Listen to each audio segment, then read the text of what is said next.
The next session will be given by Aurélie Sheehan, and she's the Manager of Certification Policy and Development at NAATI, and the title of her presentation is Engaging with Change, Insights into how NAATI supports practitioners to respond and adapt to technological changes. Let's welcome. Thank you, Brian, and hello, everyone. So today I will take you along the journey that NAATI has taken to determine the direction and the initiatives that we can take as an organization to support practitioners in the face of rapidly evolving changes in the technological space. So I will lay out the foundations of change that have driven that work initially, and then I'll touch briefly on our AI position statement that was published this year. And then I will dive into some of the initiatives and activities that we've taken, so either in terms of engagement internationally or partnerships, but also in developing some e-learning resources focusing on technology literacy. So let's start with the foundations of change. So in 2023, NAATI commissioned some research to Macquarie University to understand better the evolving landscape in the technology space and how it impacts translators and interpreters. That resulted into a report which was released in 2024 and entitled Translation and Interpreting Technologies and the Impact on the Industry report. This report presented a number of learnings and conclusions that we could draw on for our work at NAATI. And some of them are highlighted on the slide here. So the first one was, and that's reassuring, there was still a place for the human practitioner. So I think we can all be relieved. The second concept that was highlighted was that the one of augmented translation, which is applicable both for interpreting and translation, meaning that the technology is supporting the practitioner in their work and therefore is a tool they can leverage. And then the last 2 points that I wanted to mention today were around the need for more training and upskilling for translators and interpreters when it comes to technology, and linked to that, the need to have more literacy of AI, machine translation, machine interpreting, and the risks and ethics associated with it. So NAATI's management proposed a response to this report to the NAATI board, and this response was organized around 4 categories: PD development and support, considering test adjustments, engagement and partnerships, and a communication strategy. So there were a set of recommendations made to the NAATI board. This was reviewed and some of them were approved, and that basically translated into an action plan that we could then use to move on with some concrete activities and support for practitioners.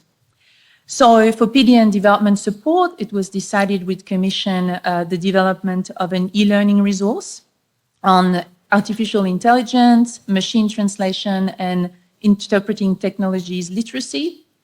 It was also decided that there would be a section dedicated to technology-focused PDs in the reviewed PD catalog that will be released next year. When it comes to considering test adjustments, the main decision was to consider the current ethic prerequisite test and make some adjustments to it, especially by including scenarios related to technology and the risks and ethical decisions around it. At that point in time, no decisions were made to change the current test formats because the skills that we are still testing are the core skills and they're still valid even in the context of working with technology, for instance, in machine translation post-editing. In terms of engagement and partnerships, NAATI decided that we did look at developing more partnerships with technology providers, so extending our reach to that other part of the industry and seeking activities that could support practitioners. We also decided to engage more internationally, especially in technology-focused forums, not only to have a presence there, but also to broaden our horizons and keep up with the evolving trends. And finally, our communication strategy in this particular space was mainly around releasing an AI position statement. So today, I will primarily focus on updating you on the e-learning resource that have just been launched. I also touched on the partnership and international engagement, as well as our AI position statement. So let's have a quick look at the AI position statement, which was part of this communication strategy. So first of all, how did it come about? Well, as an organization quite central to the industry, we constantly monitor what's happening on a number of levels, and technology is one of them. And so because of that close monitoring, we did a lot of desktop research. We also attended lots of events, either based in Australia or overseas, mainly online. And we wanted to ensure that we were not falling behind and that we had the knowledge that was required to best support practitioners moving forward. The other key factor was that other overseas institutions had already published a position statement, such as the American Translation Association, the Institute of Translators and Interpreters in the UK, FIT, but also SFT in France. And so it felt that the timing was right for NAATI, considering our unique position as a leading certification body, to express our position as well when it comes to the use of AI and the role of practitioners. So the statement was internally developed based on all the work that we had accumulated over the last 2 years, and then it was reviewed by our board and approved. So if you haven't seen the statement, you can find it in the resources section of the NAATI website. It was published in April. And so, Julia.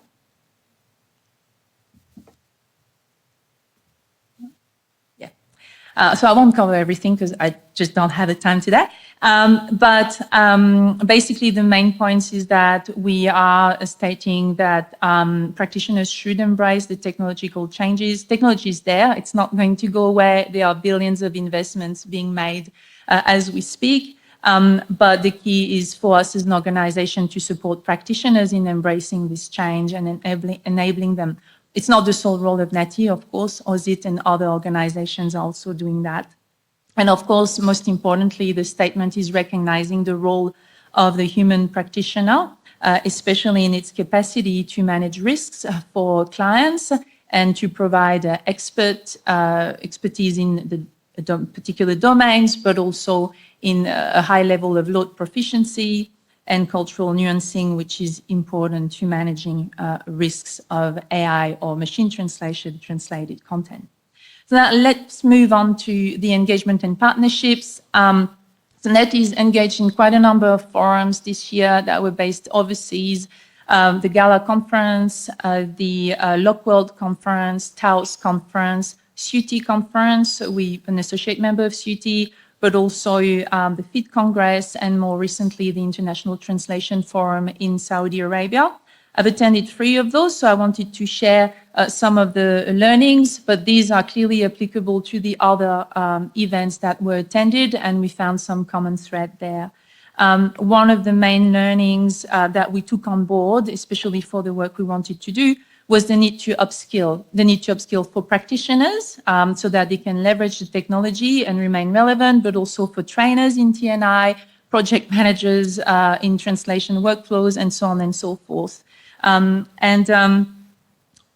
So actually lots of academics or European universities I was able to meet there were already starting to reshape their program to make sure they were integrating machine learning, machine programming even, so that the practitioners of the future are equipped to keep evolving with the changes and can also be a full participant of those changes and technological evolutions. The next point was that traditional translation as we know it are being transformed, and that's primarily valid for what we call high-resource languages, which are languages where there's already a lot of data available and therefore the outputs are of good quality. And so lots of LSPs, especially global LSPs, are looking for new skills. They're looking for technology savviness, for machine translation, post-editing knowledge, domain specialization, intercultural knowledge, but also a high level of load proficiency. And there are new skills emerging, like data annotation for large language models.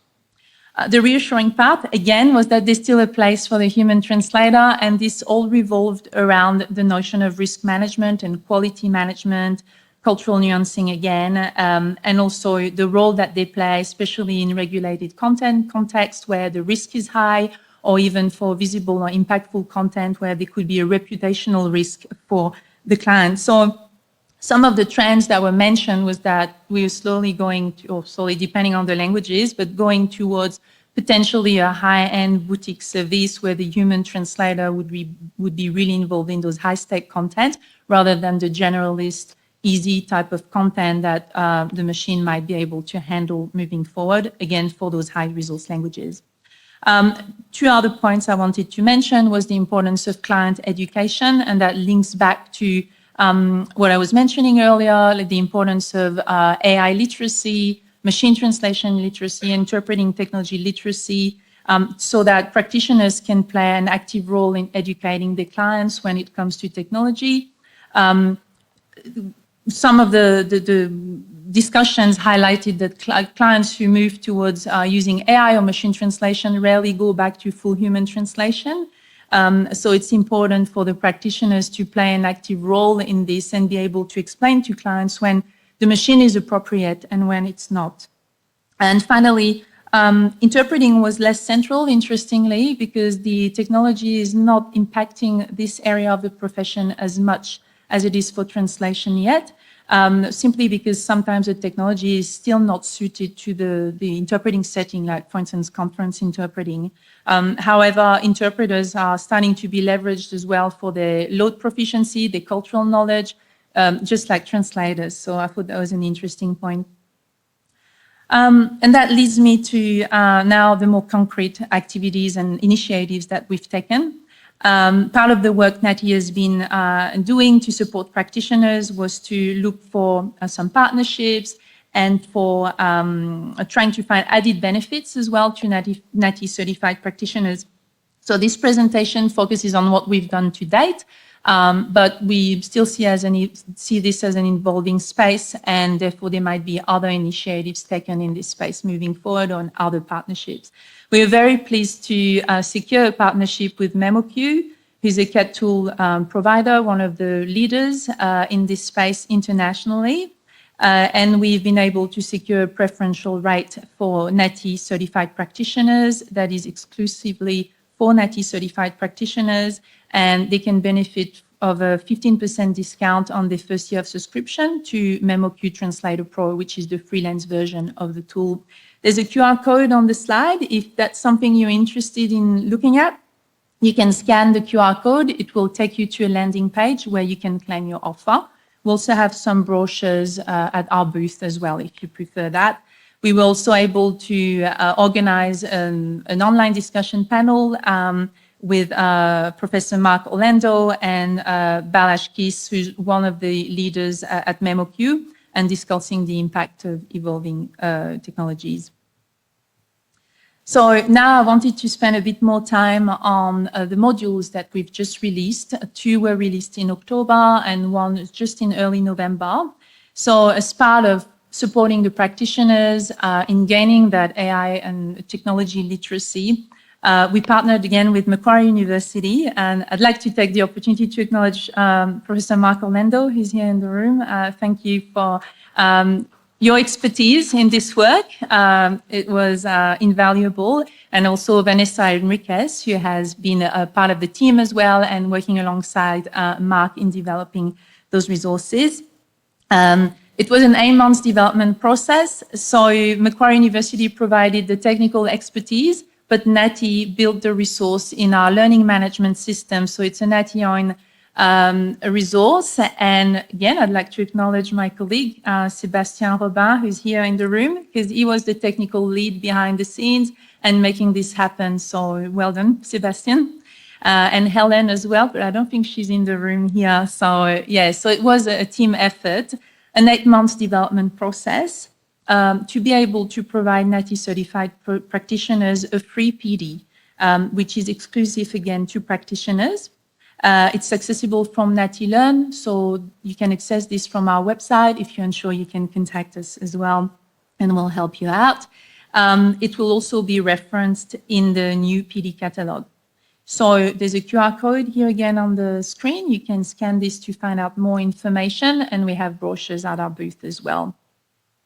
So in a nutshell, there are 3 modules. Each of them have 2 to 3 topics in them. And they, basically, these modules have been designed to provide foundational knowledge to practitioners. So you do not require a prerequisite knowledge. They're targeting the average practitioner who might have some basic knowledge and wants to consolidate their knowledge of technology literacy. So you can see there's 2 to 3 parts to each one of them. They take about 3 hours to do. The machine translation module addresses questions like what is machine translation, how is machine translation evaluated either by humans or by automated system. It also gives practical tips like how to price for machine translation post-editing assignments, for instance. If we look at the AI module, again, provides foundational knowledge about artificial intelligence, what it is, how it's been developed, and what are the main types of AI. It also provides some prompting techniques for language professionals. Also looks at privacy and data policies for generative AI companies. It's a very comprehensive resource. Unfortunately, I can't cover everything, but I really invite you to check out the brochures and to self-enroll as well and do them. They're really, really good. And the interpreting module has 2 parts. One focuses on the evolution of the technology, so from no technology to KI tools and AI tools. And it also looks at how AI-generated tools, how they assist interpreters. It talks about automatic speech translation and also ethical and legal consideration. So very comprehensive resources. They're structured in a very user-friendly format. So you can see here the view from the NAATI Learn. There are video lectures. They've been broken down in small chunks to help learners digest the content. There are practical tips, quizzes, further training and resources for those who want to expand further. There's also a feedback survey. And if some of you have already done it and participated to the survey, thank you, because it helps us understand how we can improve the resource moving forward. We've already had about 150 people undertake the courses, all up. So it's getting quite popular. And of course, you get a certificate of completion, which is useful for your recertification as well. So I think I just have a couple of minutes left. So it's just a view of the breakdown. So you can see that it's actually self-paced. You can see your progress. There are lots of different parts in each topic, so quite detailed. To conclude, I just thought I'll ask you to have a go. I've got like a quiz question here, which is taken from one of our modules. So let's have a look. Which of the following statements is or are incorrect? So number 1, large language models often perform better for high-resource languages than low-resource languages. Prompt strategies and glossary integration can improve low-resource results. LLMs require no training data to generate accurate translations in low-resource languages. Any guess? Yeah, I've got one here. Lee? Number 1, anyone else? So it's the incorrect statement we're looking for. Third one? Well, let's have a look. Yes, it's the third one, right? Especially in low-resource languages, there's not a lot of data available, not as much as for high-resource languages. So the models need to be trained with a lot of data to get a quality output. And to finish, let's have a look at the next one. How to protect your data when working with AI tools. Review AI tool settings and disable model training if possible. choose paid or enterprise accounts which may provide stronger privacy. Consider local AI models to keep full control of data. Any guess? 2, 1, anyone else? 3? All of them, yes. So yeah, it sounds like some of you might have to do the modules. So I'll leave it to you to go to find our NAATI Learn on NAATI website, and please self-enroll. It's free and it's exclusively for certified practitioners. And that's the end of my presentation. Thank you. So I've put the QR codes again here, the blue ones for MemoQ, the green ones for the modules. And we also have quite a bit of representation from NAATI at this conference, so I thought I'd take the opportunity to promote my colleagues. There'll be a presentation on the recertification catalog on Saturday if you're interested to find out more about that. But of course, all the others, the LSP endorsement model, some CPI test preparation we've been doing with Multicultural New South Wales, and also a more strategic update from our chair. Hi, thanks a lot for your presentation. I just had a quick question about the machine translation module, the learning module. Does it provide any guidance on the kinds of changes that translators should make if they're reviewing machine translation output, or is that something that NAATI will mostly leave to clients and agencies and things like that? Yeah, so there are activities, and as I said, the modules provide foundational knowledge. So it's really about introducing machine translation. It does give some tips about machine translation post-editing, but perhaps not in the detail that you were mentioning. So yeah, but again, it's a new resource. We've just released it, and so we'll take on board the feedback and look at keep improving it as well. Yeah. There's more questions. Maybe we have time for one more. I'm not sure. Maybe one more.